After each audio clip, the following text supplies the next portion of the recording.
Hello and welcome to my video, Self-ownership, Self-actualization and the pursuit of happiness. Self-ownership or sovereignty of the individual is a concept of one's property in one's own person, expressed as a moral or natural right of a person to have bodily integrity and to be the exclusive controller of his or her body and life. Self-actualization or self-realization is the motive to realize one's full potential. Happiness is a mental state or emotional state of well-being which can be defined by, amongst others, positive or pleasant emotions ranging from contentment to intense joy. So I've given you some nice Wikipedia definitions which you enjoyed.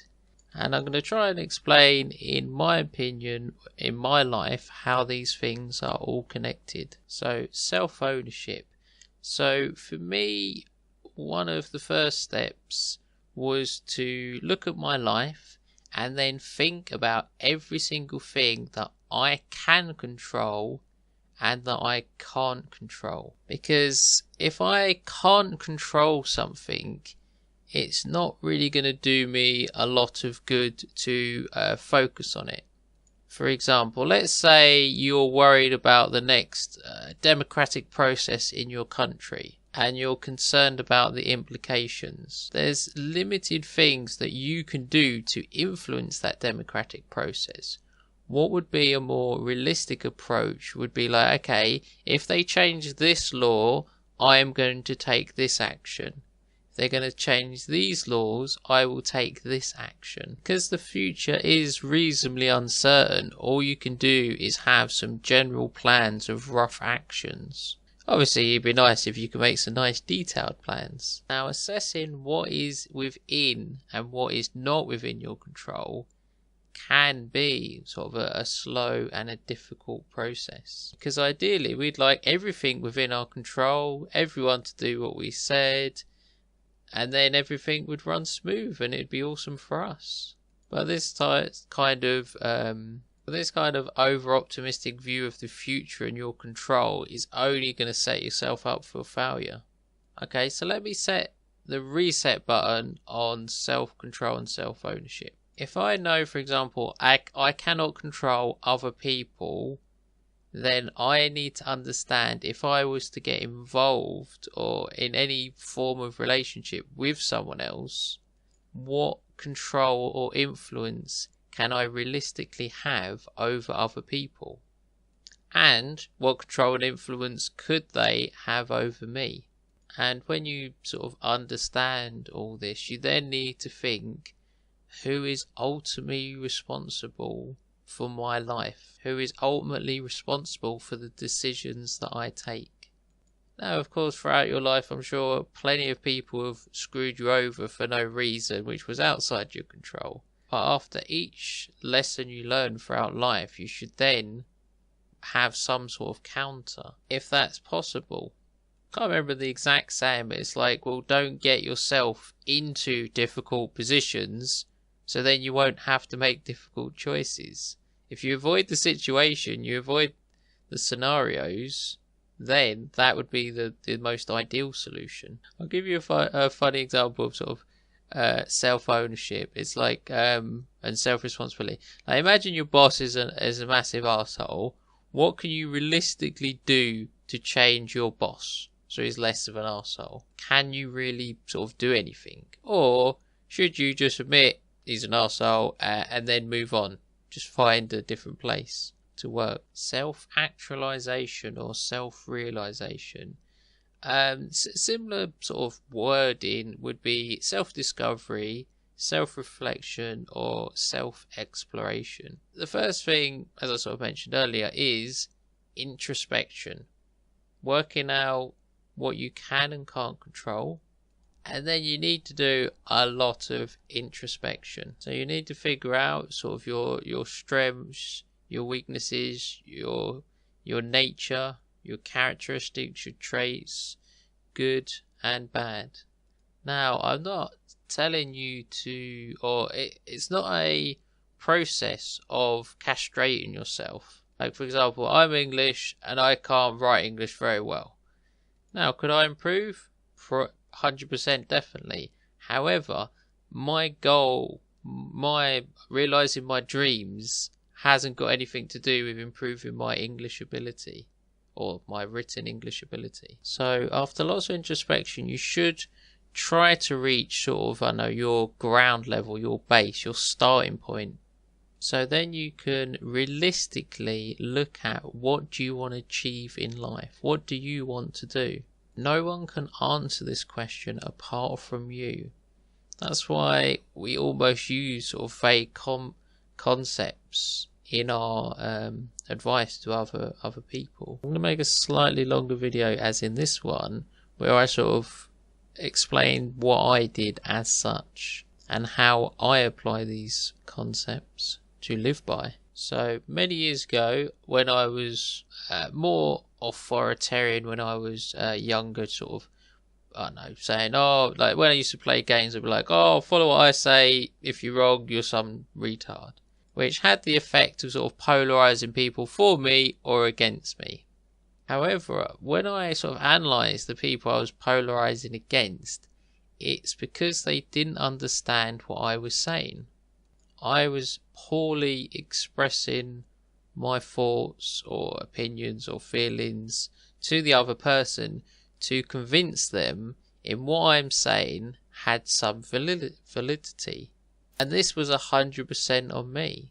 If I'm doing a poor job of explaining, then how can I object if someone says, like, no mate, you're wrong? Now this issue for me started, I don't know, when I was a lot younger, when I was a kid, I guess, and I had speech therapy because I didn't pronounce words properly. Like in my mind when I was a kid, I was thinking, well, I sort of know what I want to say, I'll just say, I don't know, I'll just make some sounds, that'll do. And then obviously adults and the other kids couldn't really understand what I was saying, so I had some fun with speech therapy. And even now, I still need to concentrate on the words I'm using, the words I'm going to say. Sometimes if I'm not paying attention, I'll actually say a whole sentence backwards and people will be like, what the fuck? And even now, when I type, I sometimes miss out the word not, which could be the most important word in that sentence. Like, can you do this? And I'd miss out the word not today. Like, it's one reason I sort of really appreciate and enjoy rap music, because they obviously haven't got a speech problem. Like, I really admire their linguistic skills. And lots of them have and use lots of vivid imagery.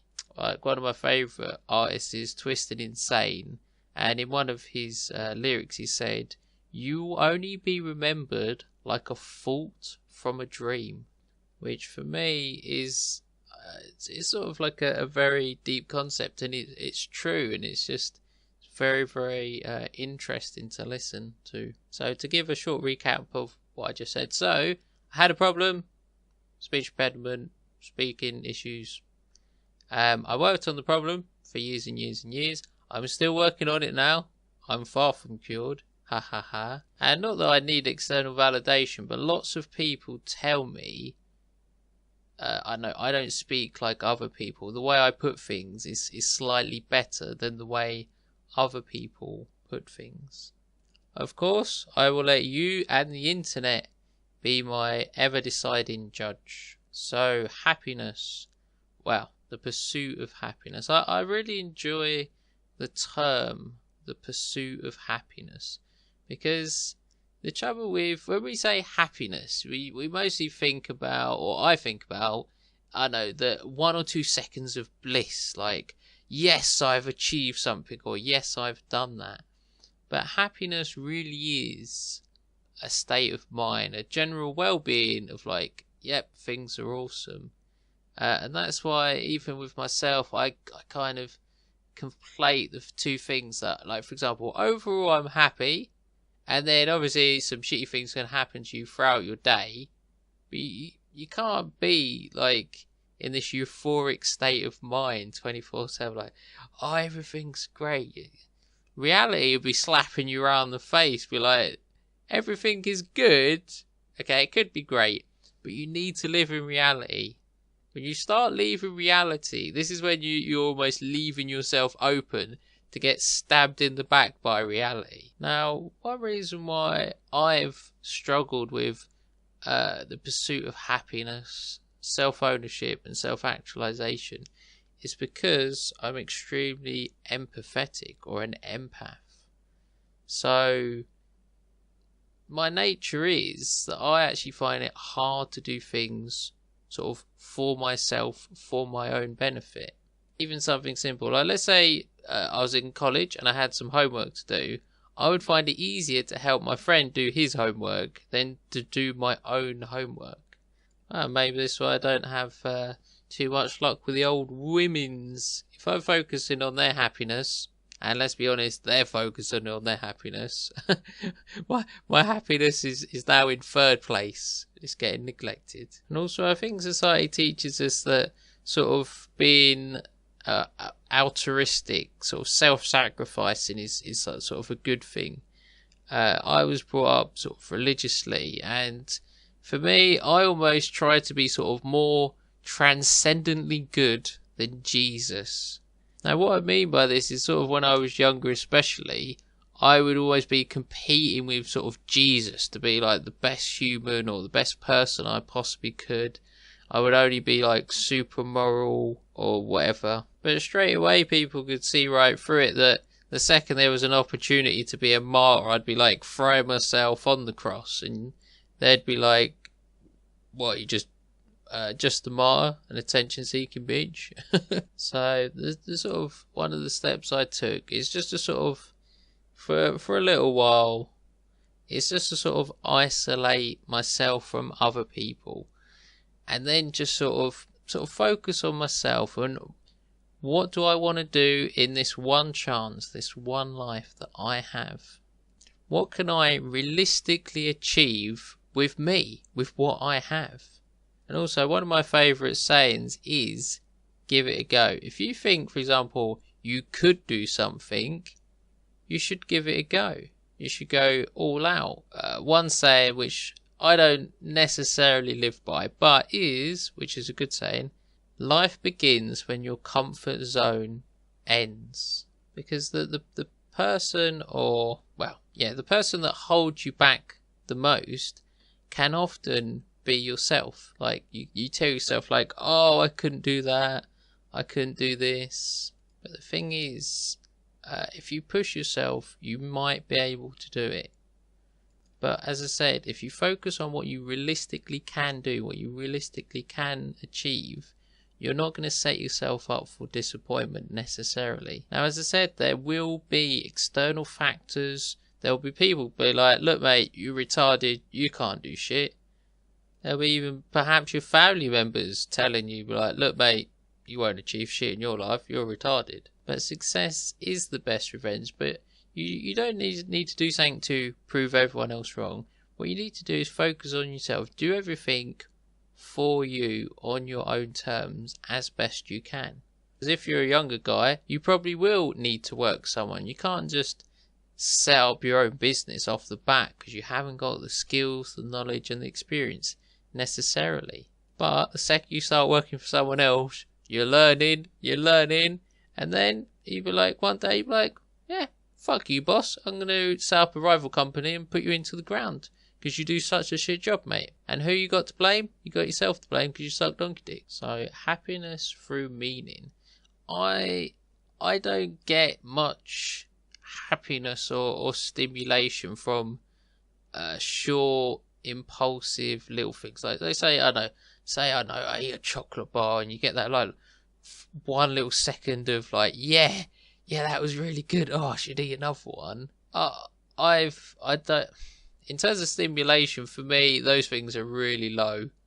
That's why for me, happiness needs to be found through something meaningful, something purposeful. So for me, I work for a company, and I believe, and my boss tells me I do a good job, and then I own a company, recruitment agency. I employ people, and again, that's pretty rewarding because I employ people, my customers happy, and I'm happy because I make a bit of money. And obviously, the more people I employ, the sort of, I don't know, not necessarily the happier I get, but it does put sort of a smile on my face to know that I've sort of got someone a job and they enjoy where they work and my customer enjoys it. So it's a win-win all the way round. Also, to repeat the point, happiness isn't something constant. That's one thing which you really need to, it's just something, if you sort of do things which, I don't know, let's say for me, I like to try to be productive, and let's say when you're sort of smashing your to-do list, you're smashing your goals, everyone is like, look at this guy, he's a fucking legend, he's fucking done all his work, fucking I'll go home early, woohoo. And then this, if you're sort of smashing it or killing it, it frees you up to do whatever sort of leisure activities. Like, you know when you've earned something, when you've worked your buttocks off and you've smashed your goals. Now, of course, I know the second you reach a goal, your happiness for that, reaching that goal, will only last a short amount of time before you then be like, okay, well, what's the next challenge? And it's obviously a never-ending process, such as life. However, it's the pursuit of self-ownership, the pursuit of self-actualization, and the pursuit of happiness. These are all things, when you're applying them to your life, will, hopefully, at some points of your life, give you fulfillment, joy, and happiness. That's why it's very important to almost reject society's and other people's expectations of you and focus on your own expectations of yourself. You know when you've done something, and you know when you could have done better, and then you know when you've given it 100 or maybe even 120%, like you went all out and things didn't work out, or they did. That's just how life goes sometimes. Like, I remember working hard, and then there was a recession and I lost my job. And I was upset. I was like, I didn't do anything. Damn you, recession. Damn you. Now, the concepts I've just spoken about, they're not new concepts. However, the people who really sort of stressed their importance really were Bob Rosa and Turd, Flinging Monkey. Because the important thing is, you really need to apply them to your life. Well, hopefully some of you managed to listen to the end. So if you want any, I don't know, want to talk to me in private, feel free. Thank you for watching, listening, and goodbye.